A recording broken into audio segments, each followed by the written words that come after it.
Malay ko. Kahit naman kasi puro lalaki yung mga kapatid ko, hindi ko naman sila kasabay magsitulog. Tsaka isa pa, may sarili silang kwarto. Ako dahil nag-iisa akong prinsesa, may sarili rin akong tasa. Mahabang sagot ni Jedy sa naiiling na si Micaela.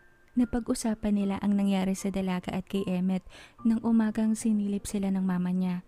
Hindi niya lang talaga maiwasang itanong kay Jedy kung totoo ang sinabi ni Emmet na normal talaga sa lalaki na buhay ang kasalanan kapag umaga, gaya ng sinabi nito sa kanya. Kaya naitanong niya sa kaibigan. Maglakas si kayo. Anito habang nag-aayos ng file sa kabinet. Magkatabi sila ng lamesa ni Micaela. At syempre, madalas din silang mag-usap at magchismisan. Sinasabay sa trabaho. Hindi naman sila sinisita. Hindi ganun kahigpit ang kanilang supervisor. Ang mahalaga dito, nagtatrabaho sila at natatapos ang mga trabaho sa tamang oras. Sinidya ko talagang hindi mag-lock at saka si mama ayaw nun na naglalak ng silid. Tsaka para na rin makita niyang magkatabi talaga kami sa kama. Tingin mo ba nakakahalata siya sa amin? Tanong ni Micaela naman. Humarap si Jedy sa lamesa ni Micaela na may wang. Natigil naman sa pagtatype sa computer ang dalaga at napatingin sa kaibigan. Sa true lang, parang magjowawis talaga kayo. Yung mga body language nyo parang hindi scripted. Parang natural. Lalo na kanina. Yung nagtukaan kayo bago tayo lumarga papasok, parang araw-araw lang ginagawa, walang alinlangan eh. Anito na saglit na tigilan bago umupo sa gilid ng lamesa ni Micaela. Pero friendship, serious ba talaga? Hindi nag-take advantage sa'yo, walang kamay na gumapang, yumakap, humalik. Hindi makapaniwalang tanong nito sa dalaga kahit sinagot na iyon ni Micaela kanina. Iling lang ang tinagon ng dalaga. Hindi naman siguro siya bading, no? Komento ni Jedy sa napakibit na kaibigan. Hindi nakasagot ang dalaga. Paano nga kung? Ngunit pinalis niya agad ang isiping iyon. Huwag naman sana. Sa isip ng dalaga, sayang. Naabutan nila Jedy si Aling Glenda sa labas ng gate. Nakatanaw sa kabilang kalsada. Nagulat pa ito nang huminto ang taksing sinasakyan ng dalawa sa kanyang tapat. Agad humalik ang dalawa sa pisngi ng matanda at tinanong kung bakit nasa labas ito ng compound. Jedy, dumating yung isa mo pang kapatid, andoon sa loob. Dinulutan ko na sila na merienda. Hinihintay ko kasi si Emmet. Nag-overtime pala. 5:00 na eh. May hihilingin kasi akong pagkain na iluto niya mamaya. Papunta na rin ako sa palengke. Micaela, samahan mo ko. Anito sa anak na tumango naman. Inabot kay Jedy ang shoulder bag. Hindi na piniling magbihis. Parang sa pakiwari niya ba gusto siyang kausapin agad ng ina. Napapakamot ng batok na nagpaalam ang dalaga at tumuloy sa gate. Medyo nahiya sa nanay ni Micaela sa biglaang sugod ng 3 niyang kapatid sa kanilang tinutuluyan. Nagumpisang maglakad ang dalawa patungo sa sakayan ng tricycle. Tahimik ang nanay niya kaya agad na pagtanto nitong may iniisip ang magulang. Sinimulan niyang magtanong. Mama, may problema ba? Tanong nito sa ina na tuwid ang tingin sa kalsada. Saglit itong tumigil sa paglalakad. Napagaya rin si Micaela. Lagi bang ganyan ang mga kapatid ni Jedy? Tanong nito sa anak na umiling ng sunod-sunod. Minsan lang po sila dumadalaw pero hindi po inaabot ang 2 araw, mama. Ngayon lang po nangyari na ganito na may trabaho silang gagampanan. Kilala niyo naman po sila, 'di ba? Mababait sila. Hindi naman po sila mga bastos o nambabastos. Depensa nito agad sa ina. Ang dami mo naman sinabi. Pero sa sitwasyon na yan, para na tayong sardinas. Isa pa, mag-asawa kayo ni Emmet. Kahit mabait sila, babae ka pa rin. Ibang tao. May pera naman tayo. Anang ginang na kinanganga ng dalaga. Nakausap ko sila.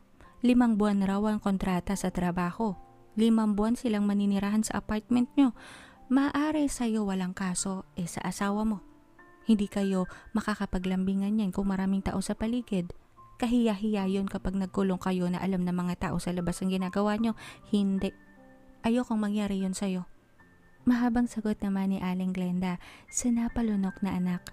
Bago pa sumagot si Micaela, tinuro nito ang isang karatula sa kabilang kalsada. Napasunod ng tingin ng dalaga. Isang bahay ang nakita niya, hindi kalakihang bungalow. May malawak na parking space sa harapan at may hilerang matataas na puno ng dama de noche sa likod ng bahay. Nakalagay sa tapat ng mababang gate, house for rent. Mama, tanging nasabi ni Micaela ngunit inunahan na siya ng ina. Nag-inquire na ako kanina. Ang totoo nung dumating ang dalawang kapatid ni Jetty, naisip ko na agad yan. Kasya pa ang 4 na tao sa lugar nyo. Pero yung additional na 3 persons, hindi. Yung privacy nyo ang iniisip ko. Isa pa, ako din. Bala kong samahan kayo ng matagal-tagal. Teka, gumagamit ka ba ng pills? Ano bang balak nyo? Mag-aanak ba kayo o mag-iipon muna? Kaya naman natin kung sakali. Tuloy-tuloy na wika ni Aling Glenda sa napalunok na lang na dalaga. Heto na naman ang nanay niya. Nagiging dominante na naman sa kanyang buhay. Pero ma, tanging nasabi ni Micaela ngunit muling pinigilan siya ni Aling Glenda. Anong pero ma? Bukas yayayain ko si Emmet dyan para makapaglinis. Nakapag-down na ako. Ay nito pa bago tinuloy na ang paglalakad. Isang marahas na buntong hininga ang pinakawala na lang ni Micaela.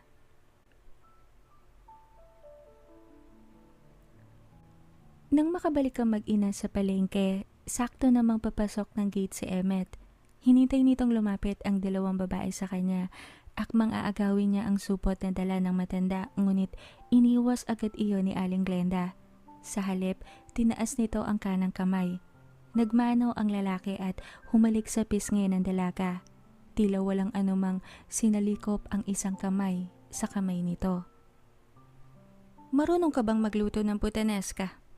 Tanong nito sa tumangulang na lalaki. Maigi. Andito na ang mga sangkap. Lutuan mo ko ha. Muling wika ng ginang na nagpatiuna na sa paglalakad papasok ng gate. Naiwan ang dalawa sa labas ng tarangkahan. Okay ka lang? Bakit parang may problema? Tanong ni Emmet sa napapahaplo sa batok na dalaga. Saglit itong tumitig sa hallway kung saan nawala ang kanyang ina bago binalik sa lalaki ang atensyon. Sinabi ang sitwasyon. Napatingin si Emmet sa mga kamay nilang magkasalikop.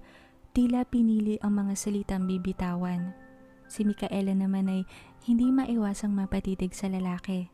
Tila bagong gupit ito ng buhok, may ilang hibla pa sa batok nito. Naamoy niya rin ang samyo ng mumurahing baby powder na kadalasan gamit ng mga barbero. Hindi maiwasan ng dalagang mapalunok. Isa sa mga pinagpapasalamat niya sa Diyos na malinis magdala ng katawan, ang lalaking hindi sinasadyang mapili niya na magpanggap na maging asawa. Hindi pa naman gaanong mahaba ang buhok nito kahapon, malinis tignan ngunit mas luminis tignan ngayon. Budbod ang patilya at batok. Hindi rin kahabaan ng bangs na maayos na nakabrush up sa noo.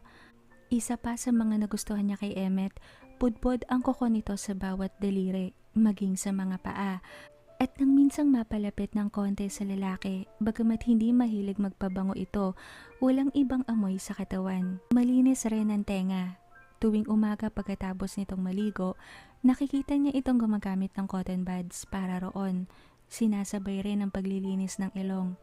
Ang tanging gamit ito sa katawan na scented, yung deodorant. Minsan pa nga, nagtaka siya kung bakit may munting supot ng baking soda ito sa tabong dala-dala tuwing tutungo sa banyo. Yun pala, binababad ang mga paa saglit pagkatapos maligo. Naitanong niya yon kay Jetty minsan. Ang tanging maayos na naisagot nito, marahil isa sa mga nakakatulong pangtanggal ng amoy ng paang nakababad ng matagal sa loob ng sapatos. Love, agaw ni Emmet sa diwa ni Micaelang naglalakbay kung saan. Aha? Tanong niya.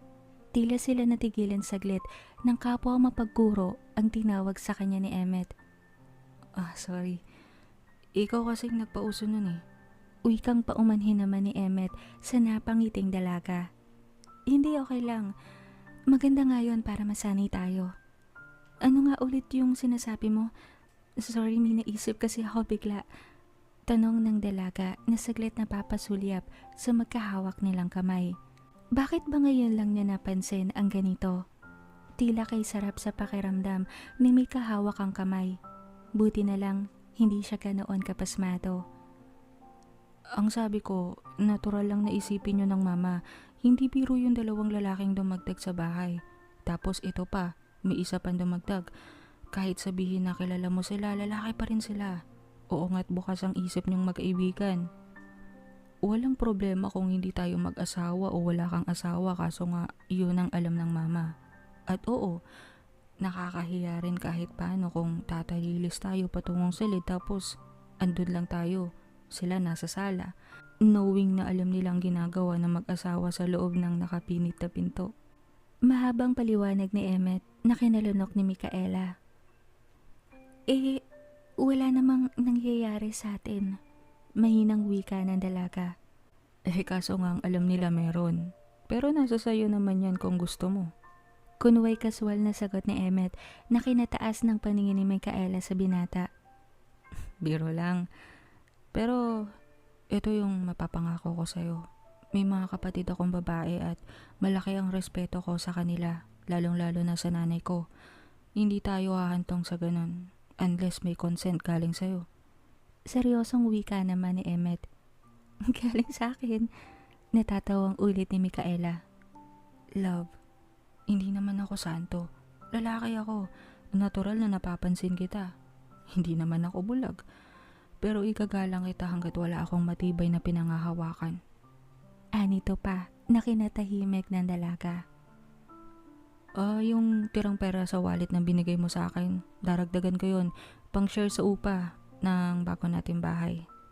Anito pa maya-maya. Sabi ko naman sa'yo, di ba? Hindi ka maglalabas ng pera dito. Anang dalagang sinasalubong ang kanyang mga mata. Sige, ganito na lang. Yung ibabayad mo ka mo sa akin, yun na lang ang share ko. Pinal na wika ni Emmet na kinatango na lang ng dalaga. Lovebirds! Tawag kayo ni Mader. Magluto ka na daw, Emmet. Sitang pasigaw ni Jedy sa dulo ng hallway na kinalingon ng dalawa. Nag-umpisang humakbang si Emmet, hindi pa rin maghiwalay ang kanilang mga kamay. Muling napatingin roon ang dalaga. Hindi maiwasang mangiti ng lihim.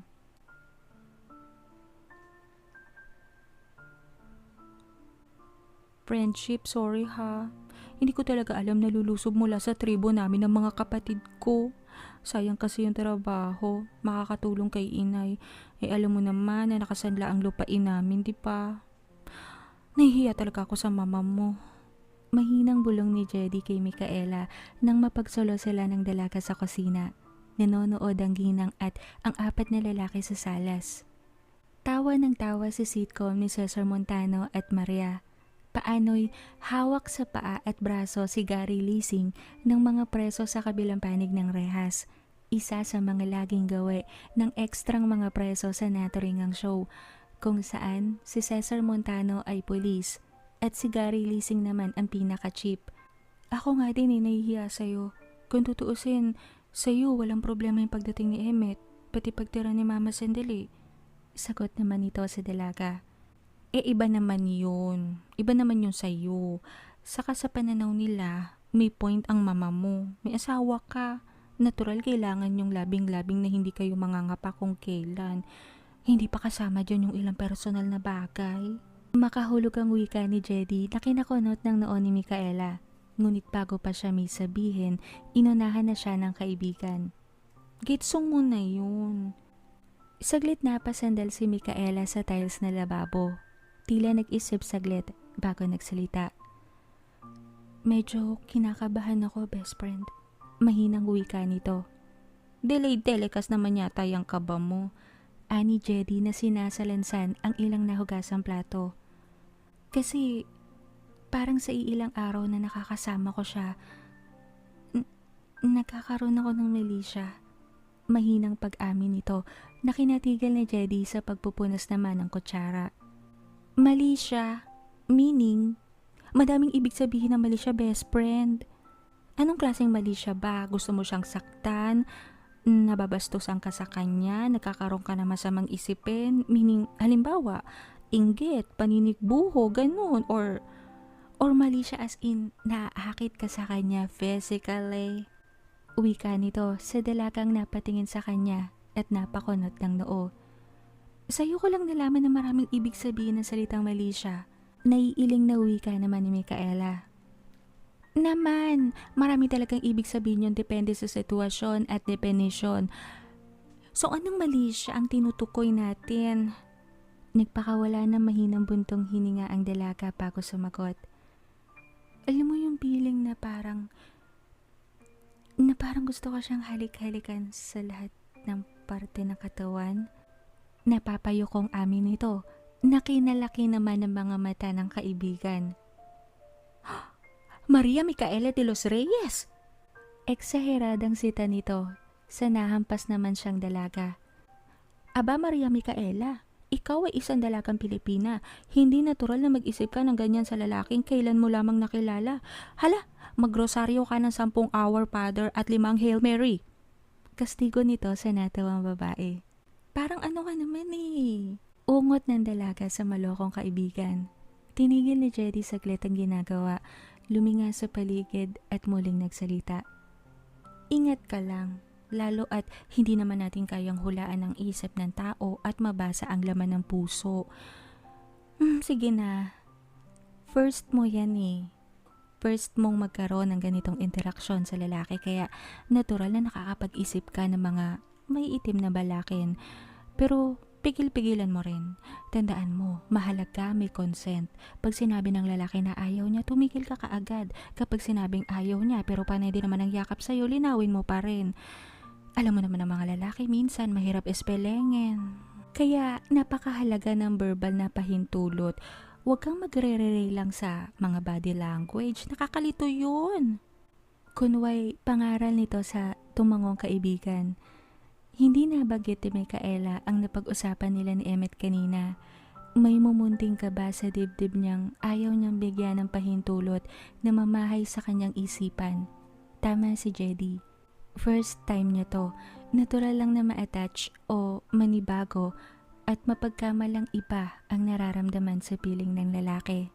Mahirap umasa, lalo at hindi naman malinaw kung ano ang meron sa pagitan nila. At sa napakaagang panahon pa lang na basihan, parang oo nga. Hinay-hinay muna. Wala sa sariling napatingin si Micaela sa lalaking pinag-uusapan nila. Nakasalukuyang nakatingin rin sa kanya mula sa kinuupuan nito. Mandi na paso, kapwa nagpapanantingin ng dalawa. 2 araw ang nagdaan, nakalipat na sila Micaela sa bungalow. Sa unang gabi, sabay-sabay silang kumain kasama si Jedy at ang mga kapatid nito sa mas maluwag na hapag ng nilipatang bahay. Umabsent si Emmett sa trabaho ng araw na yon upang samahan din ng lumiban sa opisina na dalaga. Namili sila sa grocery, bumili ng ilang gamit. Si Emmett din ang nagluto. Nagpresentang maghugas ng pinggan si Aling Glenda naman pagkatapos kumain. Hindi kinuha ni Micaela ang DB kahit siya ang bumili nun. Katuwiran niya mas kailangan nila Jedy. Mahilig kasi manood ang kaibigan. At si Emmett naman, pansin niya hindi rin pala babad sa TV. Hindi tulad ng mga kapatid nitong nanonood ng basketball games. Ang nanay naman niya bagamat mahilig rin manood, mas gustong matulog. Binuksan na lang nila ang isang cassette player na nagmistulang background music sa paligid. Air supply. Palabas ng silid si Micaela nang lapitan siya ni Emmett at kuhain ang kanyang isang kamay. Sinalikop at walang anumang hinalikan ng kamao. Napakunot noo ang dalaga, ngunit iginiya lang siya ni Emmett sa isang sulok ng bahay. Sa bar stool pinaupo siya ng lalaki. Kung saan may munting pahabang lamesa na sa itaas na bahagi may malapad at mahabang cupboard. Lagayan marahil ng mga alak o inumin at mga basong kopita. Mukhang mahilig uminom ang may-ari ng bahay na inuupahan nila ngayon. May hiwalay kasing tila bar o drinking station. Bakit? Bulong tanong nito na napatingin sa nanay niyang nakatalikod malapit sa kanila, abala sa paghuhugas ng plato. Nilapit ni Emmet ang mukha sa dalaga, bumulong na wag mailang sa kakawin. Bagamat nasabihan, hindi makahuma ang dalaga nang halikan siya sa pisngi ni Emmet ng 2 beses bago inabot ang ilang basong may balot pang papel na dyaryo. Hinilera sa pahalang na counter. Ilan sa gamit nakakabili pa lang nila kanina. Humarap ang kanyang ina. Otomatikong ngumiti si Micaela. Natawa si Emmet.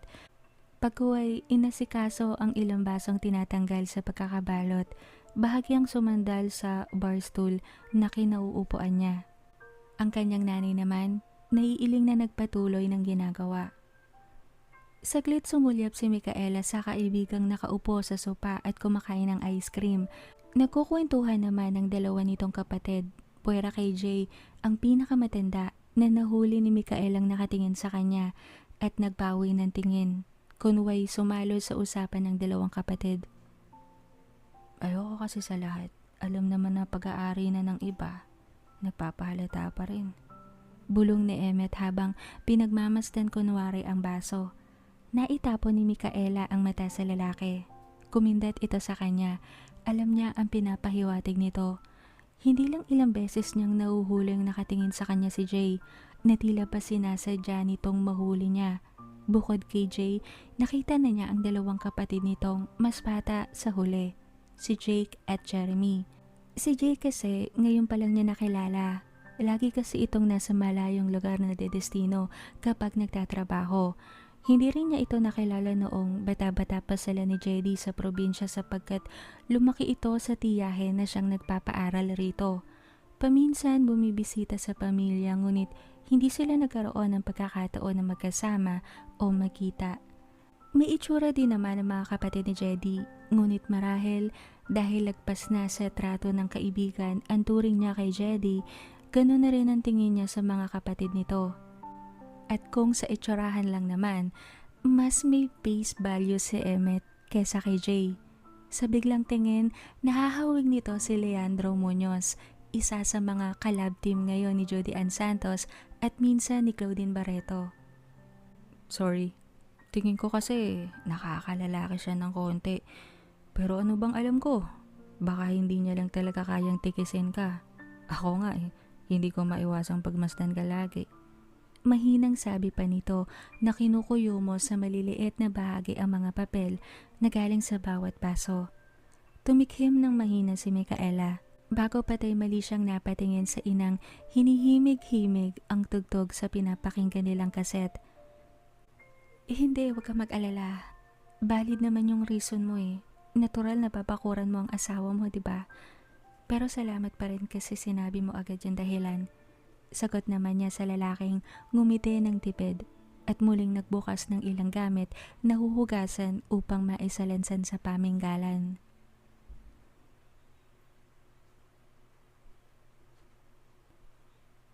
Salamat pala sa pagluluto ha.